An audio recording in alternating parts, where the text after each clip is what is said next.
मित्रों नमस्कार, मैं ओझा सर। इस 4 नंबर सेंटेंस पे आप ध्यान दें कि इसमें मी का प्रयोग और आ बुक का प्रयोग किया गया है, यानी यहाँ पर डबल ऑब्जेक्ट का प्रयोग किया गया है। लेकिन डबल ऑब्जेक्ट से तात्पर्य यह है कि हमारा एक ऑब्जेक्ट जो है डायरेक्ट है और दूसरा इनडायरेक्ट ऑब्जेक्ट है। How will you understand that this is the direct object and this is the indirect object? तो आप यहाँ पर ध्यान देंगे कि डायरेक्ट ऑब्जेक्ट जो होता है कि what did she give me, उसने मुझे क्या दिया। तो उसने मुझे क्या दिया, तो आंसर यही होगा कि a book. She gave me a book, उसने मुझे एक पुस्तक दी। तो यहाँ पर आप ध्यान दें, इसको हम क्या लगा देने से कि what did she give me, उसने मुझे क्या दिया, तो आंसर आपको जो मिलेगा क्यास लगा देने से वो आपका डायरेक्ट ऑब्जेक्ट कहा जाएगा। क्या कहा जाएगा? Direct object. और सी गेव मी, उसने मुझे दिया। तो यहाँ पर आप देख रहे हैं कि अगर इसके साथ में आ बुक नहीं जुड़ा होता तो ये इनकम्प्लीट ऑब्जेक्ट कहा जाता, इसको हम पूर्ण ऑब्जेक्ट नहीं कह सकते थे। तो लेकिन परंतु जो है इसमें देख रहे हैं आप कि जो है he gave me a book, इसको पूरा करने के लिए हमने को डायरेक्ट ऑब्जेक्ट की आवश्यकता पड़ी। और जब हम इसका पैसिव वॉइस बनाएंगे तो हम इसको डायरेक्ट ऑब्जेक्ट को पहले लिख करके बनाएंगे, जैसे कि a book was given to me by her. इस तरह से हम इसको जोड़ेंगे।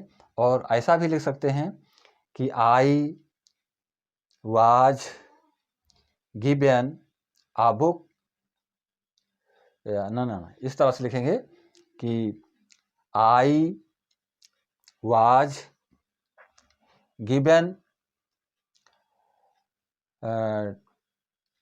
To me a book. काट दो, पूरा काट दो वीडियो। जो मी है, मी आई से बना हुआ, तो आई was given a book by her, इसको हम इस तरह से भी लिख सकते हैं पैसिव बनाने में। लेकिन आप ये समझें कि जिसमें डायरेक्ट ऑब्जेक्ट होता है जिस सेंटेंस में, उसी को हम पैसिव के लिए सब्जेक्ट के रूप में चुनते हैं। चलिए, तो आगे की बात है, जब हम पैसिव बताएंगे आपको, एक्टिव पैसिव बताएंगे, तो आपके समझ में सारी बातें आएंगी। अब आप यहाँ पर ये ध्यान दें कि इसमें जो है ये दूसरा वाला सेंटेंस जो है, सीमा रोट हिम अ लेटर, यहाँ पर भी आप देख रहे हैं कि सीमा रोट हिम अ लेटर, सीमा ने उसे एक पत्र लिखा। तो इसमें डायरेक्ट ऑब्जेक्ट क्या है? आ लेटर। इनडायरेक्ट ऑब्जेक्ट क्या है आपका? हिम। तो इसमें दो चीजें आ रही हैं, एक डायरेक्ट ऑब्जेक्ट आ रहा है, दूसरा इनडायरेक्ट ऑब्जेक्ट आ रहा है। तो हमें कुल मिलाकर ये जानना है कि जो ट्रांजिटिव वर्ब होती है, ट्रांजिटिव वर्ब के रूप में हम जो है डायरेक्ट और इनडायरेक्ट दोनों तरह से ऑब्जेक्ट का प्रयोग करते हैं। नहीं, एक से अधिक, ऊपर लिख दिया गया है कि जिसके साथ एक या एक से अधिक ऑब्जेक्ट की आवश्यकता होती है वो ट्रांजिटिव वर्ब के रूप में आता है। तो इसी प्रकार से देखें आप, have you washed your shirt, क्या आपने अपनी कमीज को साफ किया कर चुके हैं? तो आप यहाँ पर देखें, इंट्रोगेटिव सेंटेंस चाहे इंट्रोगेटिव हो चाहे नेगेटिव हो, हमें उसके नियम को समझना चाहिए कि जिसमें डायरेक्ट ऑब्जेक्ट आते हैं वही ट्रांजिटिव वर्ब के अंतर्गत जाना जाता है। कि have you washed your shirt, क्या आपने अपने शर्ट को साफ किया? तो क्या साफ किया आपने? तो यहाँ पर क्या लगा देने से आपको आंसर मिलेगा कि योर शर्ट, अपने शर्ट। तो ये आपका क्या हो जाएगा? ये आपका डायरेक्ट ऑब्जेक्ट है और डायरेक्ट ऑब्जेक्ट के साथ ये आपकी वर्ब वॉश्ड जुड़ी हुई है। इसी प्रकार से आप देखें, David does not play the cricket, David cricket नहीं खेलता है। तो इसमें आप देख रहे हैं कि व्हाट, अगर हम इसको क्वेश्चन वर्ड बनाएं कि what does David not play, कि डेविड क्या नहीं खेलता है, तो आंसर यही आएगा, द क्रिकेट। तो इसमें आप देख रहे हैं कि इसमें भी ये भी डायरेक्ट ऑब्जेक्ट आपका आया हुआ है।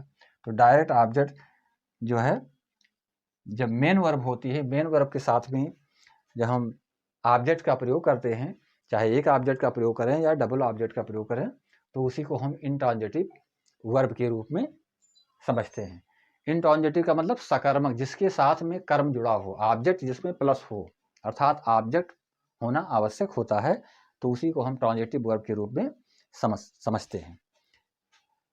अब आप ये समझें कि इस प्रकार के सेंटेंस जो सब्जेक्ट वर्ब प्लस ऑब्जेक्ट अब किसी सेंटेंस में जैसे इसमें डबल ऑब्जेक्ट है, इसमें सिंगल ऑब्जेक्ट है, तो हमें ये जानना है, मेन चीज़ें हमको यही जाननी है कि जो भी ऑब्जेक्ट हो वो डायरेक्ट ऑब्जेक्ट के रूप में यदि आया हुआ है सेंटेंस में और उसको हम क्लैरिफाई कर पा रहे हैं तो वही हमारी ट्रांजिटिव वर्ब होती है, और इसमें किसी प्रकार की कोई मतलब ऐसी बात नहीं है कि जिसको आप ना समझ पाएं। अब आप ध्यान देंगे, अब हम इसी ट्रांजिटिव वर्ब को इनट्रांजिटिव वर्ब में यदि लिखना चाहें, इसी एग्जाम्पल्स को इनट्रांजिटिव वर्ब में लिखना चाहें तो कैसे लिखेंगे, इस चीज़ को हमें समझना है।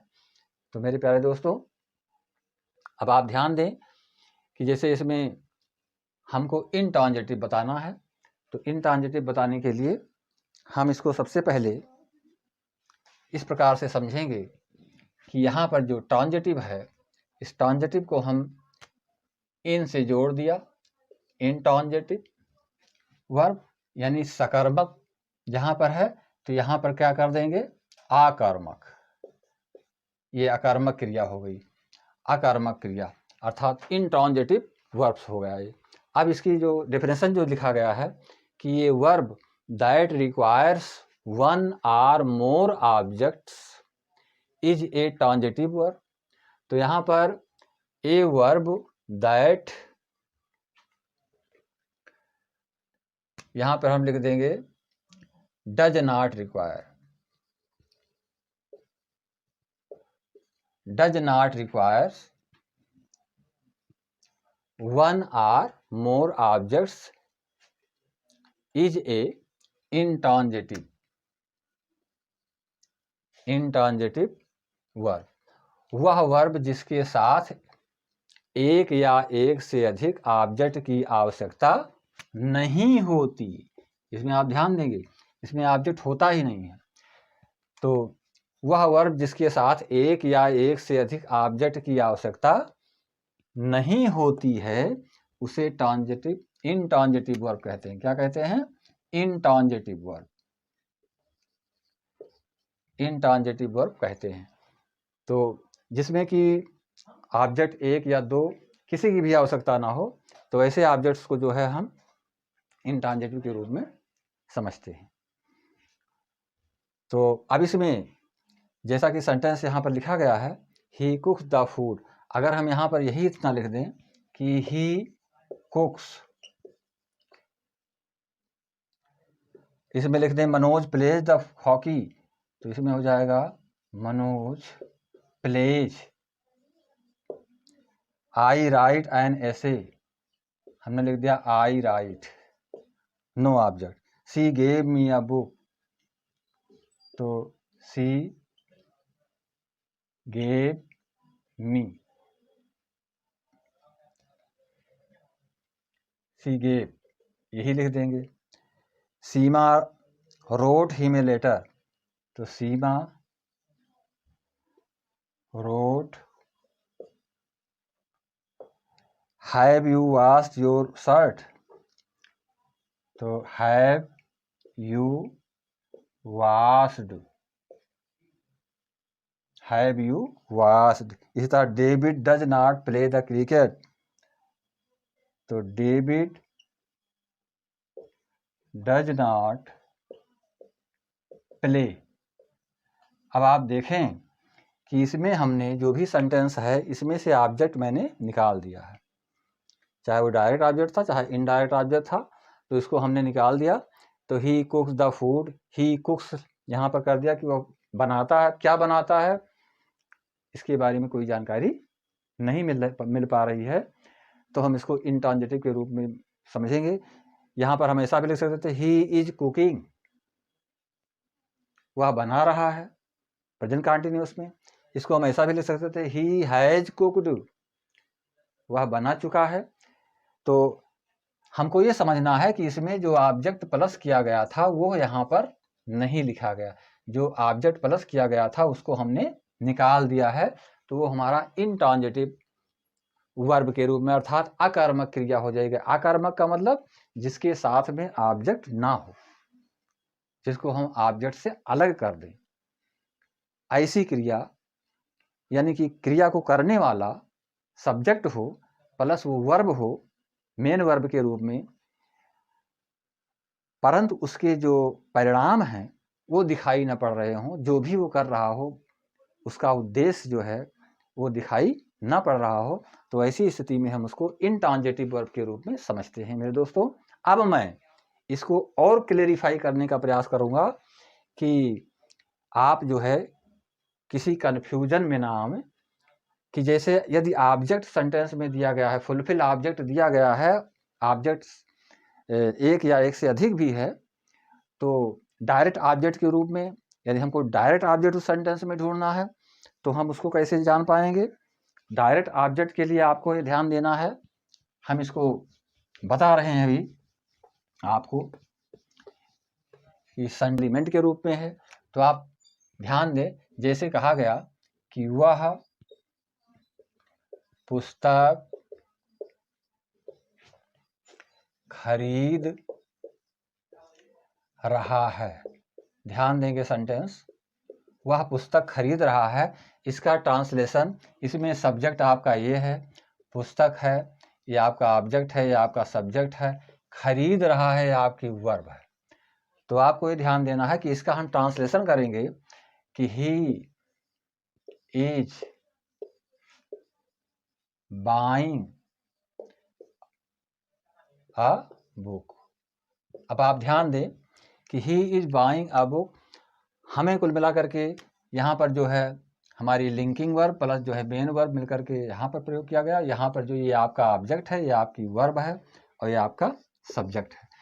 तो हम देख रहे हैं कि इस सेंटेंस को he is buying a book या ही बाइज अ बुक, किसी भी टेंस में इसको कन्वर्ट कर सकते हैं, किसी भी टेंस के फॉर्म में। तो आपको ये देखना है कि यह सेंटेंस हमारा ट्रांजिटिव है कि इनट्रांजिटिव है। अब आप पूरी तरह से समझें कि ट्रांजिटिव और इनट्रांजिटिव, तो ये सेंटेंस हमारा transitive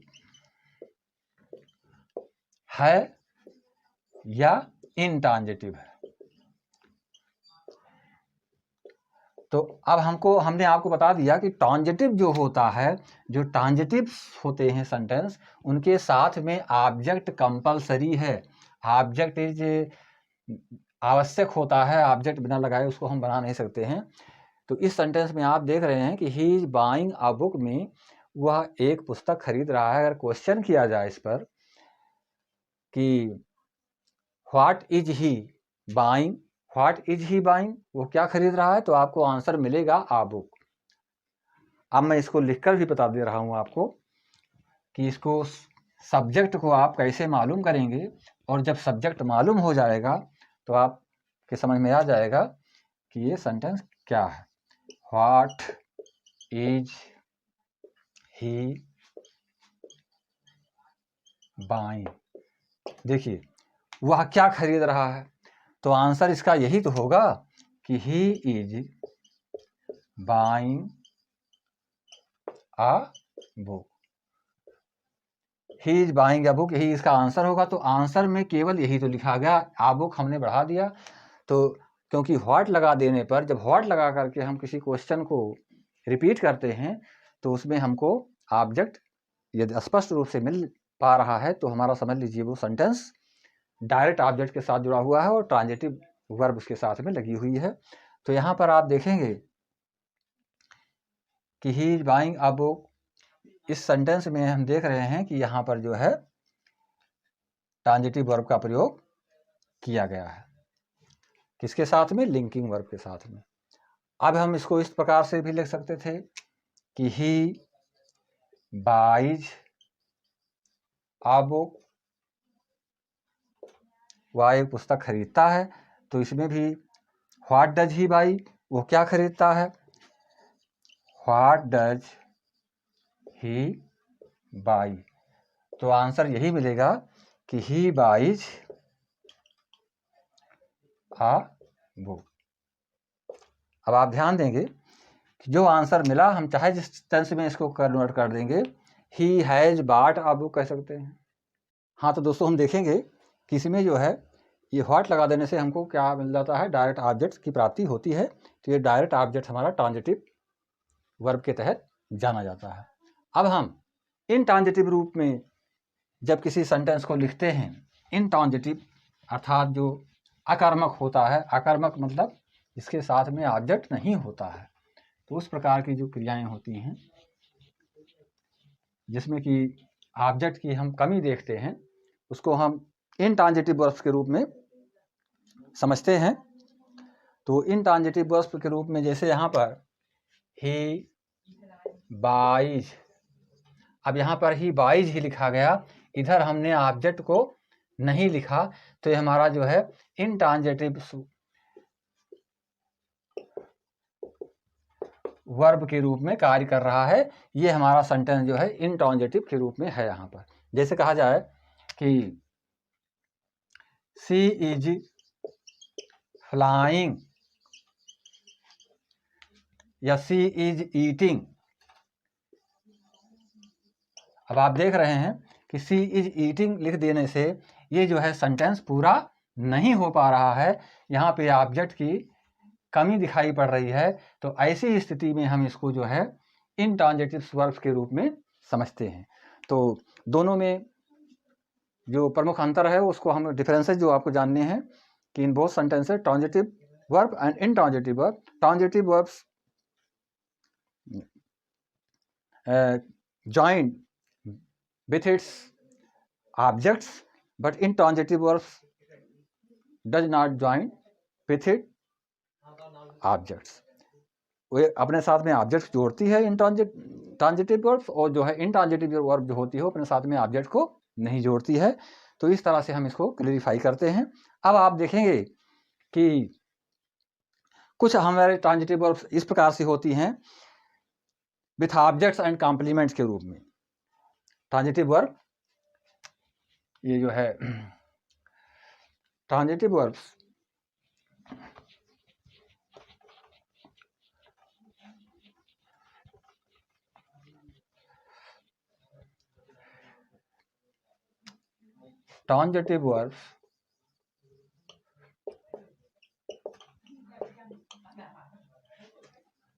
with the transitive verb with object and complement.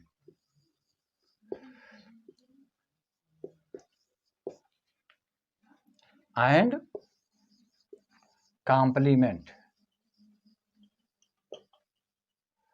अब आप ये ध्यान दें कि ऐसी ट्रांजिटिव वर्ब्स जो विथ ऑब्जेक्ट, जिसके साथ में ऑब्जेक्ट हो तो है, लेकिन उसमें कॉम्प्लीमेंट का भी प्रयोग किया गया है। कॉम्प्लीमेंट को कहते हैं हिंदी में पूरक। पूरक का मतलब सेंटेंस को पूरा कंप्लीट करने के लिए, फुलफिल, एक्सप्लेन करने के लिए हम उसका प्रयोग करते हैं कॉम्प्लीमेंट का। तो इसमें कॉम्प्लीमेंट के अंतर्गत जो है, जैसे द टीचर अपॉइंटेड हिम, यहाँ पर सेंटेंस देख रहे हैं आप, the teacher appointed him monitor. अब यहाँ पर आप ध्यान देंगे मॉनिटर। अब आप देखें the teacher appointed, teacher appointed main verb का कार्य क्या कर रही है? अपॉइंटेड यहाँ पे मेन वर्ब है। हिम अर्थात टीचर ने उसे नियुक्त किया। क्या नियुक्त किया? मॉनिटर। तो यहाँ पर आप देख रहे हैं कि इसमें जो है हम कॉम्प्लीमेंट का प्रयोग किए हैं। कॉम्प्लीमेंट का प्रयोग किस रूप में किए हैं? यहाँ पे हिम के साथ में क्या जोड़ दिया है? मॉनिटर जोड़ दिया है। हिम के साथ में हमने क्या जोड़ा है? मॉनिटर। जैसे my father called me Mohan. ध्यान दें, तो यहाँ पर आप देख रहे हैं my father called me, main verb का कार्य क्या कर रही है? कॉल्ड। और मी मुझे, मेरे पिताजी मुझे पुकारते थे। किस रूप में पुकारते थे? मोहन के रूप में। तो यहाँ पर जो है इस सेंटेंस को अब अगर इतना ही लिखा जाता माई फादर कॉल्ड मी, तो यह सेंटेंस पूरा एक्सप्लेनेशन नहीं दे रहा है, पूरी बात एक्सप्लेन नहीं कर रहा है। तो यहाँ पर हमने मोहन लिख दिया, तो ये हमारा कॉम्प्लीमेंट का कार्य कर रहा है। कॉम्प्लीमेंट के रूप में मोहन यहाँ पर आया हुआ है। इस तरह से यहाँ पर मॉनिटर आया हुआ है। इसी तरह से जो है, जैसे यहाँ पर हम ये भी कह सकते हैं कि be found her asleep, be found her asleep। अब आप यहाँ पर ध्यान देंगे, बी फाउंड हर, अगर हम यहाँ पर इतना ही लिखते तो मैंने उसे पाया, किस रूप में पाया? asleep, सोते हुए। तो यहाँ पर आप ध्यान देंगे कि ये चीज़ें जो है कॉम्प्लीमेंट का कार्य कर रही हैं, अर्थात पूरक का कार्य कर रही हैं, तब ये हमारे ट्रांजिटिव वर्ब के रूप में लिखे जा सकते हैं। अन्यथा यदि हम कॉम्प्लीमेंट का यहाँ पर प्रयोग न करते तो ये ट्रांजिटिव वर्ब्स के रूप में इसका प्रयोग नहीं हो सकता था। ट्रांजिटिव वर्ब के रूप में हम इसको नहीं जान सकते थे, ये इनकम्प्लीट सेंटेंस के रूप में देखा जा सकता था। तो अब आपको इसमें डिफरेंसेस जो हैं वो समझ में आ गए होंगे कि सबसे बड़ी चीज़ है transitive verb. What is transitive verb, ये हमको जानना है। इसमें आप ये समझ लीजिए कि इसके साथ में ऑब्जेक्ट प्लस होता है। Without object we can not write transitive verbs, और वो ऑब्जेक्ट हमारे लिए आवश्यक होता है। इसी प्रकार से इनट्रांजिटिव वर्ब में हम ऑब्जेक्ट को नहीं लिखते हैं, ऑब्जेक्ट से अलग होता है, उद्देश्य विहीन सेंटेंस होता है। जैसे ही इज गोइंग, अब वो जा रहा है, कहाँ जा रहा है, तो इस तरह से जो है उसमें ऑब्जेक्ट की कमी होती है, तो उसको इनट्रांजिटिव कहते हैं। और ट्रांजिटिव वर्ब विथ ऑब्जेक्ट, ऐसा ट्रांजिटिव वर्ब जिसके साथ में ऑब्जेक्ट तो है, ऑब्जेक्ट हम यहाँ पे मी, यहाँ पे हिम देख रहे हैं, ऑब्जेक्ट तो है, विथ ऑब्जेक्ट एंड कॉम्प्लीमेंट, लेकिन इसके अर्थ को पूर्ण करने के लिए हमको किसकी जरूरत पड़ी? यहाँ पे मॉनिटर की, यहाँ पे मोहन की, यहाँ पे स्लीप की। तो इस तरह से जब हम किसी सेंटेंस के पूर्ण अर्थ को, पूर्ण एक्सप्लेन को करने के लिए उसमें जो अलग से आगे वर्ड्स जोड़ देते हैं उसको हम कॉम्प्लीमेंट के रूप में समझते हैं। तो ये transitive verb with object and complements, complement के साथ पूरक जो सेंटेंस बनते हैं उसको हम कॉम्प्लीमेंट ट्रांजिटिव वर्ब्स के रूप में समझते हैं। मेरे प्यारे दोस्तों, मैं कुछ आवश्यक चीज़ें हैं जिनको मैं बता देना चाहता हूं। आपने इसके पूर्व वाले वीडियो में इसी फैक्टर के तहत जो है वर्ब के विषय में मैंने आपको बताया था स्ट्रांग एंड वीक वर्ब। तो स्ट्रांग एंड वीक वर्ब के अंतर्गत आपको ये भी जानना है कि कुछ वर्बें ऐसी हैं जैसे कम, जैसे I am coming, he comes, वह आता है। तो इसमें जो है हमको केवल कार्य के होने की, एक गति स्वरूप कार्य के होने की, एक जो है स्पीड में कार्य होने की बात बताई जाती है। कम है, गो है, फाल, डाई और स्लीप। तो ये वर्ब ऐसी वर्बें हैं जिसको कि हम किसी कार्य को, यानी सब्जेक्ट के द्वारा जो भी होता है, जैसे उदाहरण के लिए एग्जाम्पल के रूप में मैं आपको बता देना चाहता हूं, इसको आप समझ लेंगे कि उदाहरण के रूप में जैसे कहा जाए कि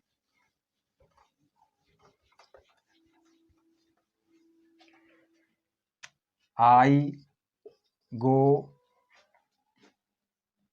आई गो। अब यहाँ पर ध्यान देंगे, आई गो जो है क्या करता है? आई क्या है? आपका सब्जेक्ट है, और गो क्या है? वर्ब है, मेन वर्ब का कार्य कर रही है यहाँ पे। तो आप देख रहे हैं कि आई गो का मतलब मैं जाता हूँ। यह जो है, जो वर्ब है आपकी गो, तो जैसे गो यहाँ पर हो जाए, कम हो जाए, या यहाँ पर फाल हो गया, या यहाँ पर डाई लिख सकते हो, या यहाँ पर स्लीप लिख सकते हो, या जो है हाँ इस तरह से लाई, या लाई मैंने लेटना। तो आप ध्यान देंगे आई या यहाँ पर कोई भी सब्जेक्ट हो, जैसे ही, सी, इट, या कोई नाम हो, उसके साथ में यदि हम गो जोड़ देते हैं,